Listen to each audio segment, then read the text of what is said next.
नमस्कार। आज इस वीडियो में मैं कबीर की सामाजिकता विषय पर आप लोगों से बातचीत करूंगा। भक्तिकालीन संत कवियों में कबीर का जो स्थान है वह एक महत्वपूर्ण कवि के रूप में हमारे सामने आते हैं। वे न केवल एक महत्वपूर्ण कवि हैं, एक महत्वपूर्ण संत हैं, अपितु एक समाज सुधारक भी हैं। कबीर जब भक्ति काल में प्रविष्ट करते हैं तो वह कोई सामान्य सी बात नहीं थी, वह एक युगांतकारी घटना है। उनका आना उस समय की परिस्थितियों के लिए एक वरदान साबित हुआ। बड़े फक्कड़, बड़े मस्त मौला स्वभाव के तत्वज्ञाता संत और समाज सुधारक कबीर जब साहित्य में आते हैं तो साहित्य का ढर्रा ही बदल जाता है।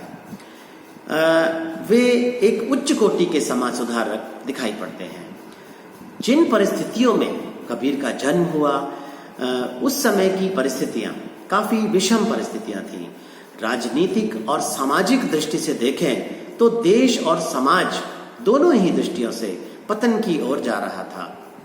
डॉक्टर राम कुमार वर्मा लिखते हैं कि उस समय राजनीति कटी हुई पतंग की भांति पतनोन्मुख हो रही थी। जो उसकी घिसटती हुई डोर को पकड़ लेना वही उसे भाग्याकाश की ऊंचाई तक खींच ले जाता। शासक वर्ग जनता की सहानुभूति खो चुका था और जनता की को काउ नृप होई हमों का हानि की मनोवृत्ति राजनीति के प्रति उदासीन हो चली थी। तत्कालीन समाज में धार्मिक क्षेत्र में अनेक मतांतर प्रचलित हो गए थे। धर्म के नाम पर ढोंगी और पाखंडियों का बोलबाला हो गया था। मूर्ति पूजा, बलि प्रथा जैसी बुराइयां बढ़ती जा रही थी। ऊंच नीच का, जाति भाव का भाव चरमोत्कर्ष पर था। नारी के प्रति सम्मान का भाव कम होता जा रहा था। निम्न और अस्पृश्य कही जाने वाली जातियों के लिए अत्याचार ही अत्याचार था। कबीर इस सब चीजों को सहन नहीं कर सके। उन्होंने धर्म और समाज में व्याप्त रूढ़ियों, अंधविश्वासों, अंध परंपराओं, ढोंगों को मजबूती के साथ विरोध किया ताकि समाज में लोग अच्छे से जी सके। कबीर जाति पाति में विश्वास नहीं करते थे। वे सभी को एक परमात्मा की संतान के रूप में मानते थे। उनका विश्वास था कि ईश्वर की दृष्टि में सब एक हैं। तभी तो कबीर जाति पाति का और ऊंच नीच का विरोध करते हैं। उनका मानना है जाति पाति पूछे नहीं को, हरि को भजे सो हरि को हो। जो भगवान का ध्यान करता है वही भगवान का भक्त है। वे फटकारते हैं जाति पाति, छूत छात और ऊंच नीच का भेदभाव करने वालों को वो लताड़ते हैं। वे कहते हैं जो तू बामण बामणी जाया तो आन बार हो क्यों नहीं आया। जाति को महत्व न देकर वे कर्म को महत्व प्रदान करते हैं।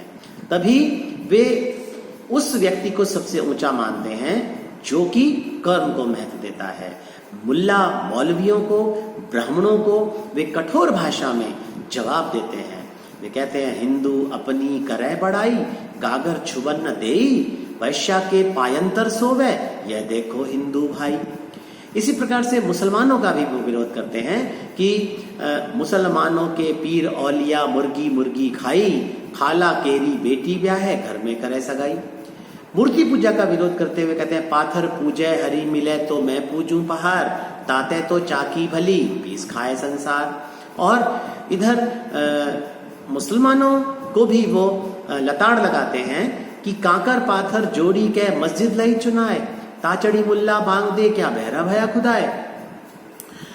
कबीर आत्मा तो को सृष्टि के कण कण में व्याप्त मानते हैं। परमात्मा न तो मंदिर में मिलते हैं न मस्जिद में मिलते हैं, अपितु वो हर व्यक्ति के अंदर समाये हुए हैं, हर व्यक्ति के हृदय में समाये हुए हैं। कहते हैं वे मौको कहाँ ढूंढे रे बंदे मैं तो तेरे पास रे, नामे देवल नामे मस्जिद ना काबे कैलाश रे। साधु संत जो ईश्वर के नाम पर भगवे वस्त्र धारण कर लेते हैं, अपने सर मुंडा लेते हैं। कबीर उसे कोरा ढकोसला बताते हैं। मूड मुडाए हरि मिले तो सबको लेव मुडाए, बार बार के मूडते भेड़ू न बैकुंठ जाए। जब करना, माला फेरना, छापा तिलक लगाना, भगवे वस्त्र धारण करना, ये सब कबीर बेकार मानते हैं, इससे भगवान नहीं मिलते। माला फेरने की बात पर वो कहते हैं, माला फेरत जुग भया, गया न मन का फेर, कर का मन का ढारी दे, मन का फेर। तत्कालीन समय में कबीर कहते हैं कि जो भी लोग किसी न किसी संप्रदाय का समर्थन करते हैं या किसी संप्रदाय का विरोध करते हैं, वे ईश्वर को नहीं मानते। पक्ष विपक्ष की बात करके लोग बड़ी भूल कर रहे हैं। वास्तविक और सज्जन और ज्ञानी व्यक्ति वही है जो संप्रदाय से उठकर निष्पक्ष भाव से परमात्मा की भक्ति करता है। पखा पखी के कारणे सब जग रहा भुलान, निरपक होई के हरि विजय सोई संत सुजान। धार्मिक कट्टरवाद और संप्रदायवाद का विरोध करते हुए वे कहते हैं कि इस संसार में उसी का जीवन सार्थक है जो सच्चा ज्ञान प्राप्त कर लेता है। हिंदू मुआ राम कही, मुसलमान खुदाए, कहे कबीर सो जीवता, जो दुह के निकट न जाए। धार्मिक संकीर्णता का परित्याग करने की बात करते हैं। काबा काशी और राम रहीम, इनकी पवित्रता पर वे बल देते हैं। काबा फिरी काशी भया, राम ही भया रहीम, माटे चून मैदा भया, बैठे कबीरा जीम। ऊंच नीच का विरोध करते हैं। ये कहते हैं कि ऊंचे कुल में जन्म लेने से कुछ नहीं होता। अगर किसी व्यक्ति के कर्म अच्छे हैं तो उसका कुल भी अच्छा है। ऊंचे कुल का जन्मिया, जो करनी ऊंच न होई, सुबरन कलश सूरा भरा, साधु निंदा सोई। कबीर नेम धर्म का पालन करने, स्नान करने, पत्थर पूजने, पंडित मौलवियों का धुनी रमाने का, तीर्थ यात्रा करने का, तिलक छापा लगाने का, सभी का प्रबल विरोध करते हैं। और समाज में ऐसा करने से उन्नति नहीं हो सकती, ऐसा भी वे बताते हैं। भगवत भक्ति के रास्ते में माया को वे सबसे बड़ी बाधा बताते हैं और कहते भी हैं, माया महा ठगिनी हम जानी, तिरगुन फांस लिए कर बैठी, बोले मधुरी बानी। केशव के केवला हुई बैठी, शिव के भवन भवानी, पड्डा के मूरत हुई बैठी, तीरथ हूं मैं पानी। कबीर ने दुर्जनों की संगति का परित्याग करने की बात की है। वे कहते हैं कि हमें हमेशा सत्संगति में रहना चाहिए। कबीरा संगत साधु की, बेगी करी जय जाई, दुर्मति दूर गवाई सी, देसी सुमति बताई। इस प्रकार कबीर शोषण का विरोध करते हैं, चाहे वो सामाजिक आधार पर हो, चाहे वह धार्मिक आधार पर हो, अथवा फिर आर्थिक आधार पर शोषण हो। कबीर समाज में साम्यवाद की प्रतिष्ठा की बात करते हैं। वे साईं के सब जीव हैं, कीरी कुंजर दोए कहते हैं। वे मानव मात्र की समानता के सिद्धांत का प्रचार करते हैं। ईश्वर की धर्मोपासना के लिए सबके लिए समान अधिकार की मांग करते हैं।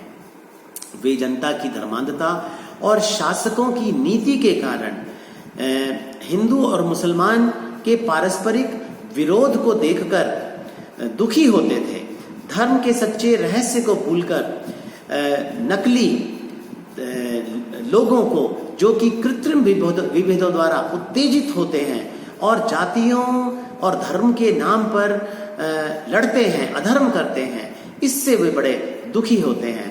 ऐसी स्थिति में सच्चे मार्गदर्शक के रूप में कबीर ने अपनी कविता में जो संदेश हमें दिया है वह वर्तमान में भी उतना ही प्रासंगिक है जितना तत्कालीन समय में था।